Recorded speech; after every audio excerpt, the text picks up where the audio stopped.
arrivata la notizia che è morto uno dei miei cagnolini, il Boss, il Bull Terrier, no? È quel cane che avevo dato, tra virgolette, in adozione, nel senso che ce l'avevo lì nella casa vecchia, però quando c'era il CP me lo massacrava. Quel cane era già andato più di una volta purtroppo dal veterinario completamente aperto.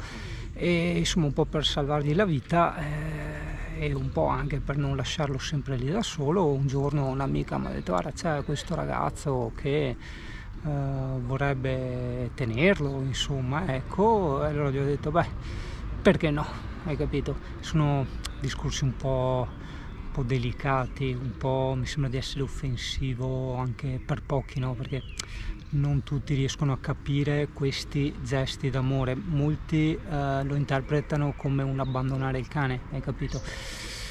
E purtroppo, e non so neanche perché forse l'ho raccontato, non lo so, forse per aggiornare un po' i pochi intimi magari che conoscono della storia del cane, sanno che comunque se l'è sempre passata bene e sanno come vivo io la morte dei miei cani, soprattutto ultimamente. È già stato anche spiegato più volte nel canale questa interpretazione del tempo, della vita e della morte, no? In cui io, anche con la Amy, no? Mi immagino sempre che deve morire, così come anche con me stesso, e così me la vivo in maniera diversa, no? Un po' quasi come fosse l'ultimo giorno, quasi. Poi ovviamente col tempo questi individui ti mancheranno, meglio che non spiego neanche perché ti mancheranno, perché è una cosa molto brutta, ma siamo fatti così, siamo umani. Ma per quanto riguarda invece la preparazione di questo passaggio, no? Tra muovere questo ammasso di carne che abbiamo e che abbiamo gli altri, a non aver più il comando di questo ammasso di carne e pertanto non poter più comunicare con il metodo con il quale noi siamo abituati, per molti può essere appunto un trauma. Io lo risolvo, lo prevengo in questa maniera, non facendo mai mancare niente a nessuno e trattandoli nel migliore dei modi e facendo appunto come ho fatto e sempre fatto le migliori scelte.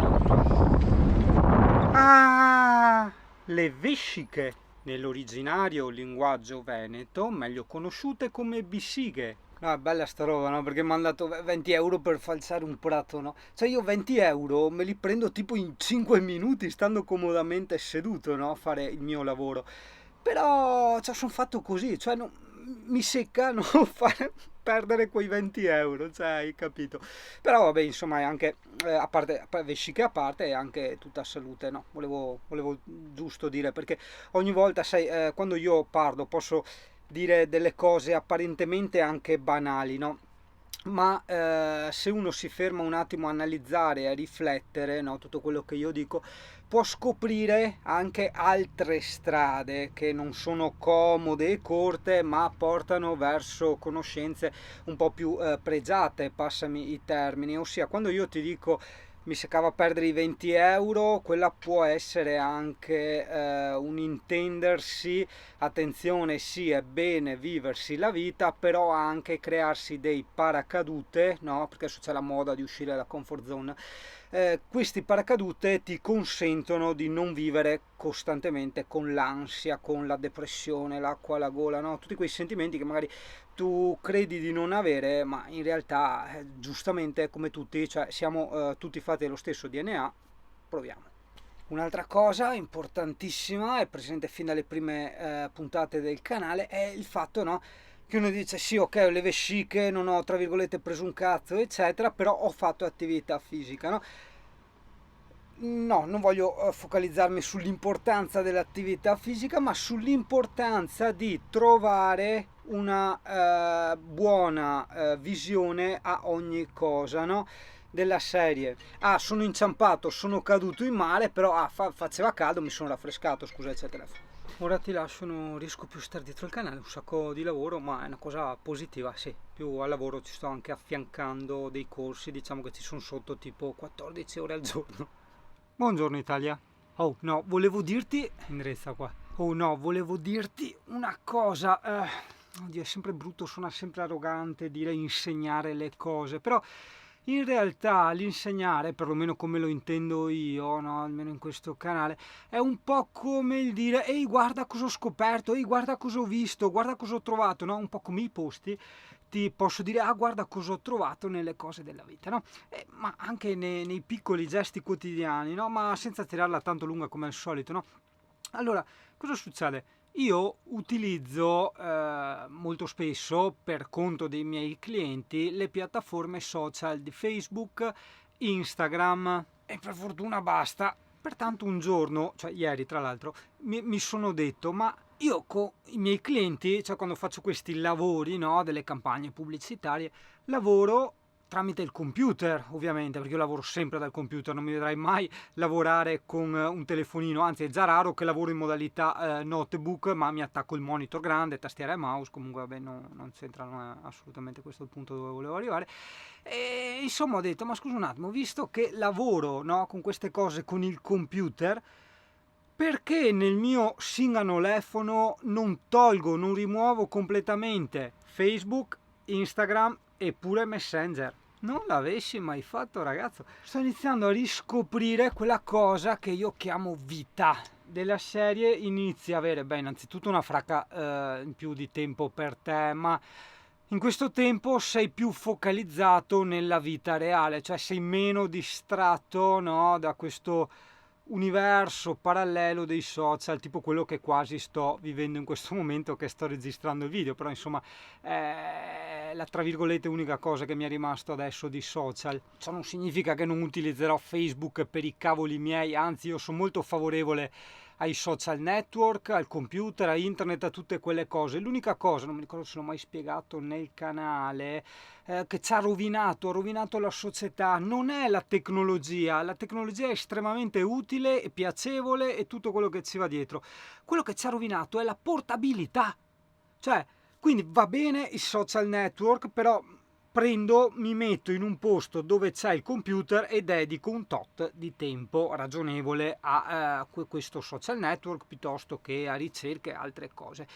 Ma se io piuttosto che i ragazzini o chiunque altro, sono sempre con questo telefonino in mano, ti viene questa sindrome da attaccamento, perché è un po' come tu ti ritrovassi nella stanza del computer, col computer davanti, ovvio che nella stanza del computer ti viene voglia di mettere mani al computer, cioè è normale, un po' come quando ti metti in salotto dove c'è la TV, ti siedi nel divano, davanti al divano c'è la TV, in parte c'è il telecomando, è ovvio che ti viene voglia di accendere la TV, cioè ovvio. Non è che uno si siede nel divano e si fa un puzzle davanti alla TV, cioè hai capito, il puzzle magari te lo fai in cucina sul tavolo, ma seguimi, ok? Quindi per cui questa nostra società sta sempre vivendo in questa stanza del giocattolo che ci accompagna in ogni giorno della nostra vita dalla mattina alla sera, il che è una cosa estremamente preoccupante. Non scenderò nel dettaglio anche perché mi sembrava di averla già spiegato questo discorso della percezione della realtà, dei tempi che servono al cervello per adattarsi, no, a una particolare circostanza e esperienza. E quindi puoi immaginare che passando sempre tra vita reale e telefonino te sei completamente sballottato, vivi in questo stato di tra virgolette rincoglionimento, in quanto tu ti credi lucido, ma in realtà non sei pienamente consapevole, lucido e parte integrante di questo mondo reale. È un po', non so se per carità è vero che da una parte sì, ok, c'è questa tendenza di noi vecchi di dire ah, una volta i nostri anni erano meglio, ah, che bello che era una volta, per carità questo c'è sempre stato da generazioni a generazioni, no?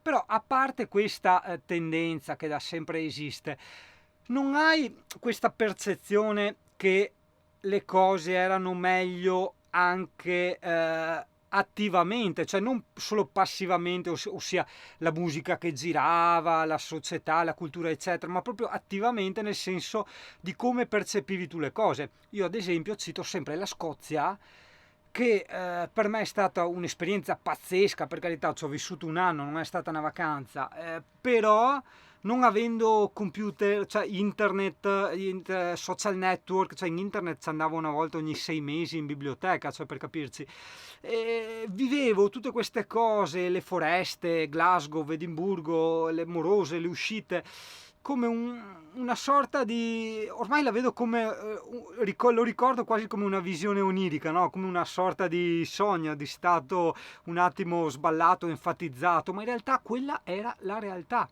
E noi, io, ormai questa realtà quasi non la riconosciamo più, hai capito? Proprio per questo dissociamento causato da tutte queste infinite distrazioni che sono la tecnologia, che tra l'altro non distrazioni della serie passa un uccellino, passa una macchina, no, sei sempre in quel contesto, distrazioni proprio che ti portano in una percezione parallela ma completamente opposta del mondo in cui tu stai vivendo. Bene, 6 minuti e 45 secondi di psicanalisi per dire sostanzialmente che ho tolto Facebook, Instagram e Messenger dal telefono. Ho recuperato molto più tempo e vedo che la mia vita sta abbastanza cambiando. Non dico che è come una volta, figa come una volta, però insomma ci stiamo avvicinando parecchio e ti senti molto più libero, perché per quanto possa essere una cosa ludica, non è un lavoro, diciamo, cazzeggiare su Facebook eccetera, ma secondo me anche questo continuo rispondere, obbedire alle notifiche, ok? Inconsciamente è un lavoro per noi, ok? Cioè non un lavoro di essere busta paga, 13esima, 14esima, no, un lavoro nel senso una cosa da compiere, un'azione da portare a termine, ok? E quindi insomma una fatica per il nostro sistema nervoso e per tutto ciò che ci va dietro, ossia tutto il corpo e la nostra vita, ok? Fortunatamente, per quanto lo usassi esageratamente tanto, per carità, come vedo tutti i miei amici, comunque non ho questa, non so neanche se magari esiste questa dipendenza da social network, no?